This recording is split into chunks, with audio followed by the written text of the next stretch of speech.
Nagkuhan na. Sige. Konnichiwa, I'm George Oppo.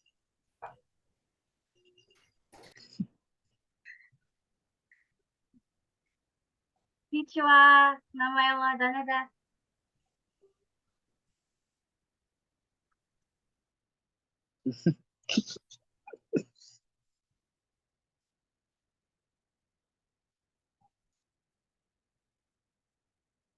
So, war start in the Philippines. The Battle of the Philippines or the Fall of the Philippines was from December 8, 1941 to May 8, 1942. The invasion of the Philippines by the Empire of the Japan and the defense of the island by United States and the Philippine Army during World War II. So, actually, gusto ta nila sa kupon, which mean, dili gid kita may pinakapuntarya sa mga Hapon. Gihimo lang ta nila strategic point lang para masakop nila ang Netherlands or Indies sa tawag karon nga Indonesia. Kay daghan kay silang mapuslan ngadto kung ilang masakop ang lugar.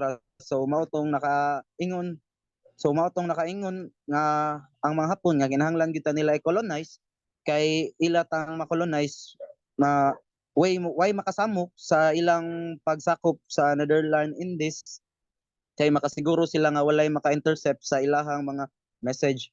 So next please. Next please. So, December 8, 1941, the invasion of the Philippines by Imperial Japan and the defense of the island by United States and the Filipino force during the Second World War.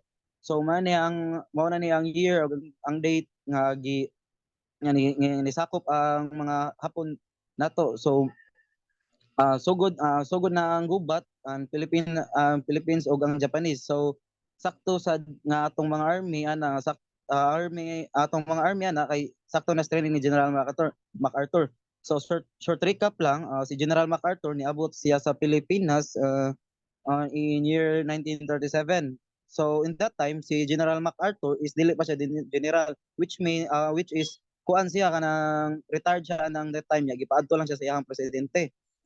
So 1937 ya gisalakay ta sa mga Hapon is 1941. So taas-taas gyud og mga taas-taas na gyud og training ang ato ang mga Philippine Army at that time. So diri sa December 8, 1941, same date but not same time sa ilahang pagsugod nato. 10 hours after the attack on the Pearl Harbor, initial aerial bombardment was followed by landings of group troops both north and south of Manila. So though actually kini na surprise attack ta sa taga Japan, which is kanang dili jud isa dili gyud siya actually nga kanang surprise gyud kay nakapanganda man gyud ang silang General MacArthur anang time. So next please. So December 9, 1941, when the news of the bombing of Pearl Harbor hit the front page of the newspaper in Manila. So in December 29, ang mga Japanese kay nakalanded sa several point in the northern Luzon while bombing raids continue all over the Philippines. All the Filipinos on that time is ni-testimony sila nga ang ilahang gibati ana is mura kuno lagi suffocate. So next please. So 1941, Lourdes Reyes Montinola was 14 years old at that time. Lourdes Reyes Montinola lost her father, mother, and younger sister and a younger brother. So Lourdes Montinola is nakasaksi jud siya sa panghitabo kung giunsa pagpatay ang iyang pamilya sa iyang pangidaron, which is matruma jud siya kay at that age of 14 grabe yang nakita gi Holocaust ang iyang pamilya pagpatay sa wa pa namatay iyang papa na ay last word ang iyang papa niya nga be brave. So naagani na vlog sa YouTube. By the way, ngan sa iyang papa is Nicanor Reyes. He is the founder of Far Eastern University. Next please. So December 24, 1941, the USFE High Command and the World and the War of Cabinet the Commonwealth withdrew to Regidor, Bataan on the eve of Christmas in 1941. So December 10, 1942, the Japanese infantry began the invasion of Luzon. On December 10, the remaining B-17S of Luzon fell back to Mindanao. So next, please. So December 26, 1941, and December 26, Manila was declared an open city by MacArthur. However, the United States military was still using the city for logistical purpose while the city was declared open, and the Japanese army ignored the declaration and bombed the city. President Manuel Quezon mandate as president was renewed. So wala paki ang mga Japanese ani nga that time bisag nag-declare na sila aga open city. So next. So December 30, 1941, speech of General MacArthur and President Quezon inauguration. We have just inaugurated him. We have just thereby confirmed his moment's decision hand in hand the United States and the other free nation of the world. This basic and fundamental issue will be fought through victory, come what may. Ultimate Trump will be it reward. So bisag unsa ka kalak sa ilahang sa lak sa mga gamit diri nato sa Pilipinas kay though actually ang si General MacArthur day kay sige siya kanang recommend sa iyahang presidente nga dalan siya og mga high power nga mga gamit sa panggubat is tagaan sila but dili kadayon ang mga high power sa Pilipinas kay at niya na sa mga Hapon ang mga airplane nga mohatod diri sa Pilipinas. So in that time jud maglisod jud ang Pilipinas kay wala kayo sila og si MacArthur, General MacArthur maglisod jud sila og away jud lisod jud sila sa mga Hapon kay wala kayo sila mga gamit ana. Pero unsa ka positive ang iyang hunahuna o unsa ka positive ang hunahuna kay bisag ing ana ang sitwasyon is naagi siya kanang makaingon gyud siya nga ma-victory nila ang panag-away nila sa makadaog gyud sila sa Japan. So next please. So the Battle of Bataan, fought by the United States and the Philippines Commonwealth against Japan during World War II. The battle represented the most intense phase of the Japan's invasion of the Philippines during the World War. So makaingon sila ani nga mo na pinaka most intense na panag-away nila. So that's all. Next presenter please.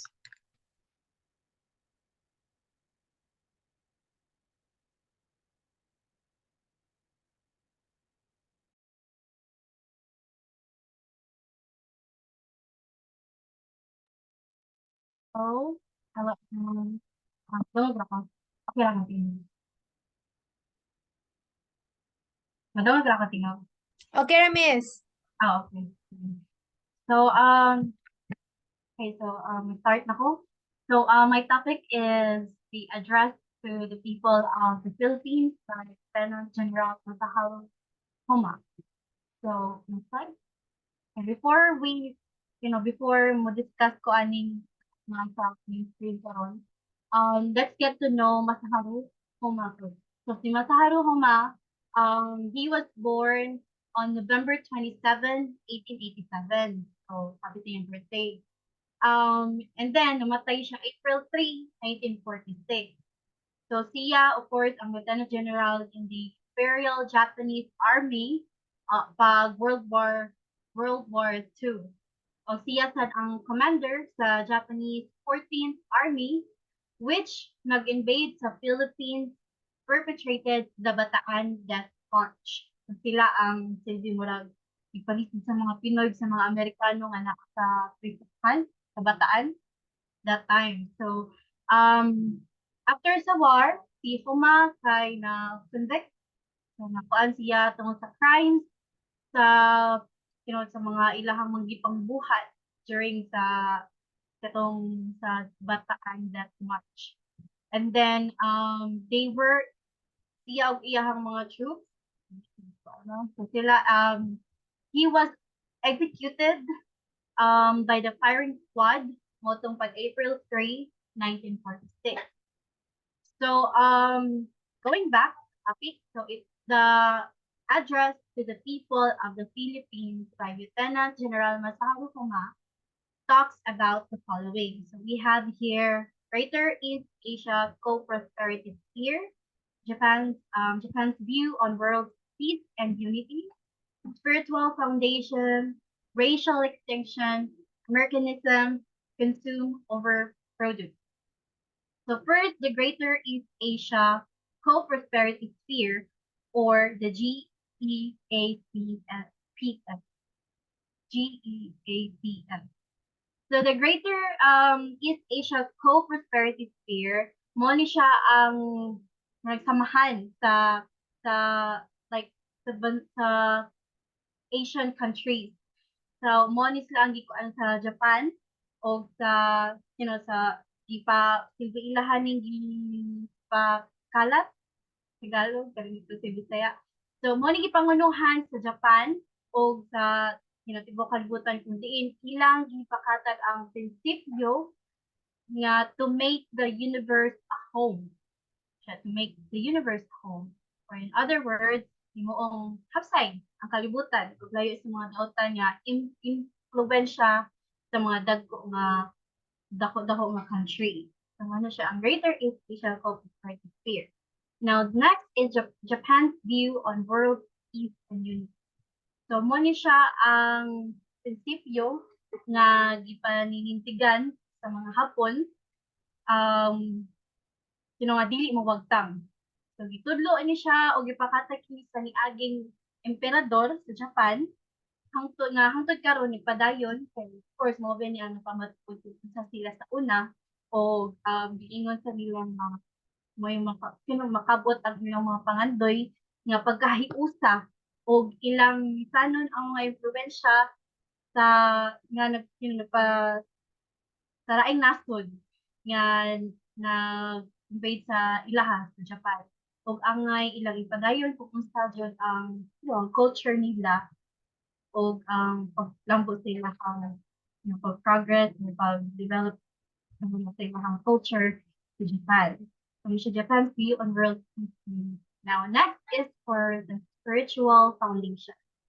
So mo ni siya ang itinasaad ng GEAC, the Greater East Asian Co-Prosperity Sphere, nga gikinahanglan kuno sa isa ka nasod para malambo, ang spiritual foundation. Para malambo kay ang lig-on nga pundasyon para sa kaugmaon, bukasan. So ginatawag nila kining again spiritual foundation kung di needed nga sugna nato sa atong kaugalingon kung unsay makapaayo sa atong nasod. So mo siya ang spiritual foundation. Now next is the racial extinction. So ang racial extinction ay usa sa mga gustong mapanatili sa Bisaya nga pundasyon espiritual nga naghatag og color or tawag ni other words kulay sa ngalan sa ilahang sa ato ang nasod sa diri sa Pilipinas nga sa pagkalimot sa ilang sarili o sa ilang pagkakakihanlan sa marahil tungod sa ilahang mamamayan tungod sa ang racial extinction. Next is Americanism. So sa Americanism, ang usa sa nais kanang gustong wagtangon sa GEC o mga anib sa mga Asian countries ay ang mga pagawian sa nga gitudlo sa mga Amerikano kung saan kung asa na nagtakon ang mga mga tao nga ang pagkonsumo kaysa mag-action ug maghimo og product kay more on self-reliant na kayo sila. This is connection issue sa Americanism and consume by the way. And then ang i-point ani is ang pagtangkilik sa liberalismo o demokrasyang gi-influence sa Amerikano nga aspekto tungod ani o ila gi kuaning homa na dapat daw na kabalota kung unsa nga to ang mga rights o dili ka basta-basta nga kuan yung muratag nagsalig sa mga Amerikano or sa mga panguwaning bansa. And then, ang kuana ni ang effect kay ang pagpakita nga na nasa tay kakayahan na efektibo sa siya sa ato ang nasa like kaya sa nato nga mabuhi dito or di ta mag-rely sa mga Amerikano kay makabuhat sa something nga makapaayo sa mga. So, yes, that's it for the, mo na siya ang silbigi ko ako na siyang gi-summarize mo na siya ang sa kaning topic about the address to the people of the Philippines. Masaharu Koma. Next presenter.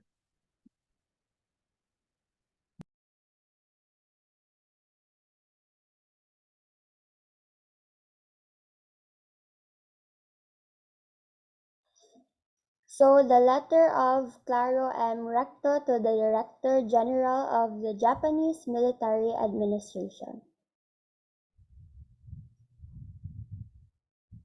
So before anything else, I would like to introduce to you guys Mr. Claro M. Recto. Kay who is he, the I, and why is his letter was a part of our history. So he was a Filipino politician, jurist, and poet. He is remembered for his nationalism, for the impact of his patriotic convictions on modern political thought, and has been seen in the same class as Dr. Jose Rizal. On June 15, 1944, Claro M. Recto, who was a Minister of Foreign Affairs, wrote a Lieutenant General Takaki Wachi, the Director General of the Japanese Military Administration, protesting Japanese atrocities. So he wrote a lengthy letter to the Director General, and he was a former member of the KKK. So 6 months after the inauguration of Laurel, he was constrained to write a lengthy letter that was based on his judgment on the things he sees around him. However, seemingly unimportant this may be, because he is able to distinguish between truth and propaganda, sincerity and pretense. So he knows what independence means and what an independent country should be. And also, Filipinos were blinded man good, and Recto was educated enough to distinguish and precisely knows his sensibilities bitaw and more easily violated if nai acts of injustice, cruelty, discrimination, and other offensive behaviors. So why was Recto constrained to pen a lengthy letter to the Director General? It is because the Republic and the independence given by the Japan to the Philippines did not offset the realities of daily life under the Japanese regime. So these things like the Japanese propensity for slapping. So the practice, for instance, of slapping Filipinos in the face, of tying them sa mga poste, or even making them kneel in public, at times in heat of the sun, or beating them upon the slightest fault or without any reason that failure to understand each other's language. There even more serious practice of inflicting cruelty because of overcrowding, then they would immediately slap or beat the Filipinos.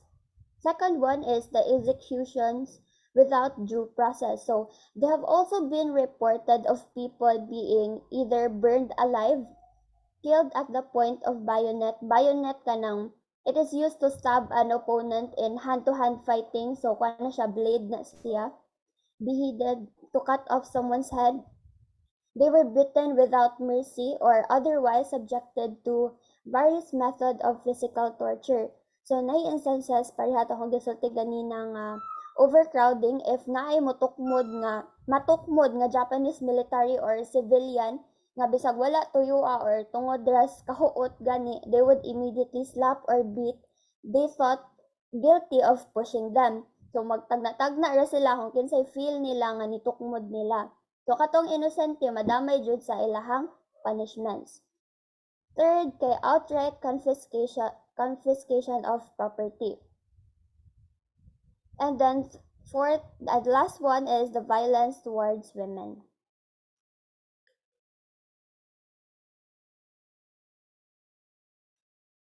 Pact of Alliance between Philippines and Japan.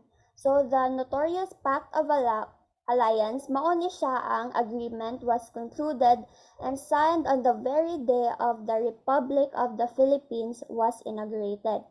In it, the Republic agreed with Japan to closely cooperate on matters political, economic, and military for the successful prosecution of the War of Greater East Asia.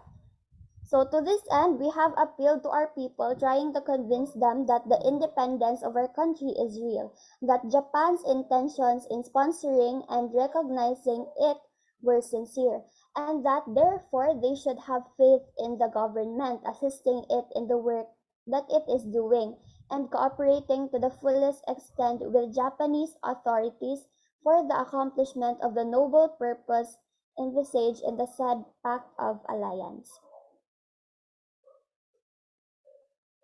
So when in reality the proclamation of the independence of the Philippines and the establishment of the government of the Republic have not minimized these occurrences. Because in reality, guys, most of the towns in the provinces are still actually governed by the commanders of the local Japanese, who treats the municipal mayors like beating them in public, and like they continue to arrest and punish people without advising either the local civil authorities or the national government. Sadly, the only sign of independence was the Philippine flag rajude, because even Japanese consider themselves above the Philippine laws. For they know that in both these documents, the basic condition of the collaboration between the Philippines and Japan is mutual respect and has not been observed, that to the extent that also do not these Filipinos feel these documents have lost its silbi or force and value. So collective responsibility for individual acts. Guerrillas encounters. So what is a guerrilla? Guerrilla is a member of small independent group taking part of regular fighting, typically against larger regular forces. So they are someone na against the kanang official army, and usually against kanang Filipino or police force. So the issue of this guerrilla kay there was a practice of collective responsibility for individual acts. So collective gani meaning madamay ang uban. So responsible sila sa actions nga mabuhat sa usa ka guerrilla. So for an instance, if musakay sa karatela ang isa ka member sa guerrilla with other peace-loving and law-abiding citizens who are completely unaware of the former's identity, and that guerrilla is arrested, tanan nga kasakay niya will also be arrested and punished in the same way. Nasa time nga when a guerrilla is discovered and arrested in kanang karinderya or one small eating place, or let's say kato karinderya, the owner of the place, and those people who happen to be eating there at that time are also arrested and punished. So mao na ang ilang na-experience sa collective responsibility for individual acts. So to sum up, those were the experiences of the Filipinos that were written by Recto on the letter. That's all. Thank you.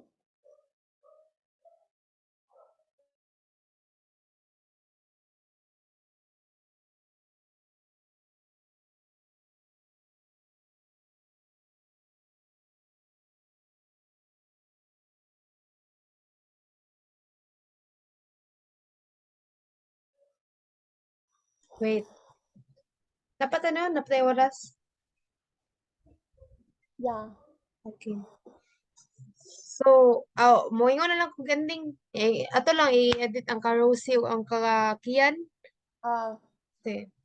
So, before we end our presentation, let's see a glimpse first on the situation of the Philippines during the Japanese occupation.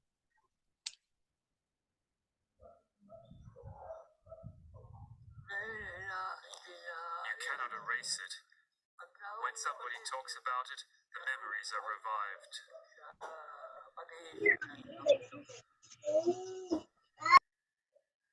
The Battle of Manila was among World War II's deadliest conflicts outside of Europe's borders. More than 100,000 civilians lost their lives from February 3rd to March 3rd, 1945. Back then, Jose Quilitan Sr. was a guerrilla fighting against the Japanese. He is now 105 years old. Those bad things they did to us, those things are hardest to bear.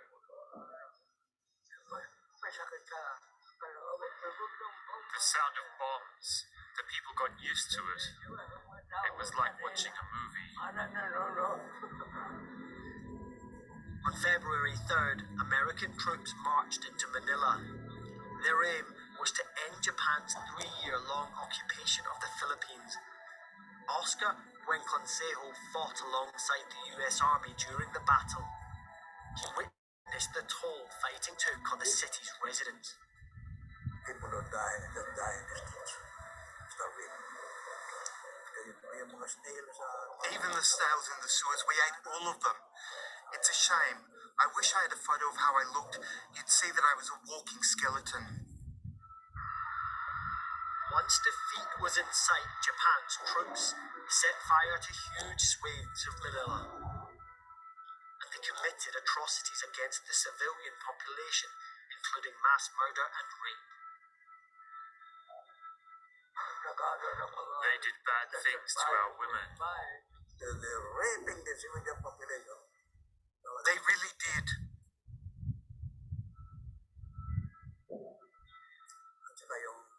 And in the final days, they were losing. And they were given the order. Kill every Filipino you see. That was the order, and that's what they did. On March 3rd, the battle ended with a victory for the American and Filipino forces. But the city, once known as the Pearl of the Orient, lay in ruins.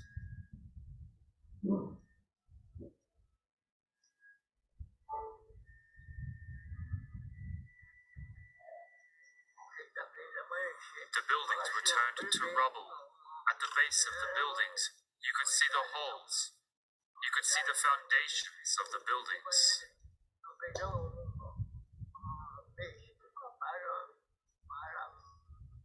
don't know. I feel like shivering in fear. It was so beautiful. It was so beautiful. The loss of cultural and architectural heritage is today considered a national tragedy.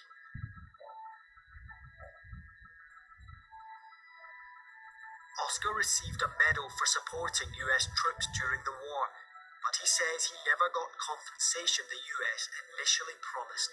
We will get the same pay as the Americans because we are fighting a common ground and you are under the Philippine government, under the United States. Therefore, you are United States subjects. You will be paid the same thing. After the war, And what happened after the war? Their Congress cancelled it. The number of first-hand witnesses to the Battle of Manila is dwindling. Oscar hopes his experiences can offer a warning. Be vigilant. If you see something bad, do something about it. Right there in the bud, cut the flower while it's not blooming, before it becomes a tree. At times, I hope people won't remember it, because it brings back bad memories. It should never happen again.